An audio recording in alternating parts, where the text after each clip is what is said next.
When we look at stub routing, there's a lot of different stub features. OSPF makes an entire area stubby, and that is done with the area ID command followed with stub. And it might be tacked on with additional arguments like no summary. NSSAs are also relevant. Now, if you're troubleshooting suboptimal routing, one of the possible causes of suboptimal routing with regards to stub areas is the fact that you might have multiple ABRs that have connectivity into a stub area, and they both by default give out the same cost to downstream routers inside of the stubby area.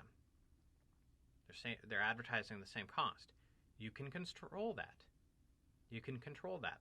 Now, the reason why this is relevant is because anytime you are using a feature such as this where you're losing information, stub areas have you filter routes, specifically external routes, and you make up the difference with default routing.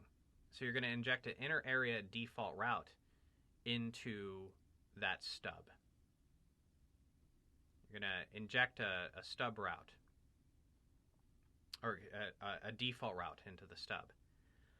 And so if you do see that the wrong device is functioning as the area border router, the suboptimal router is functioning as the area border router, then what you would want to do is you'd want to affect the cost, either raising the cost significantly of the suboptimal router or lowering the cost significantly of the router that you want to enforce as the optimal router of the stub area.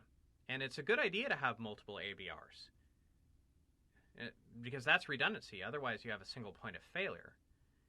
But if one is better than the other, the way that you would control this is by modifying the default cost.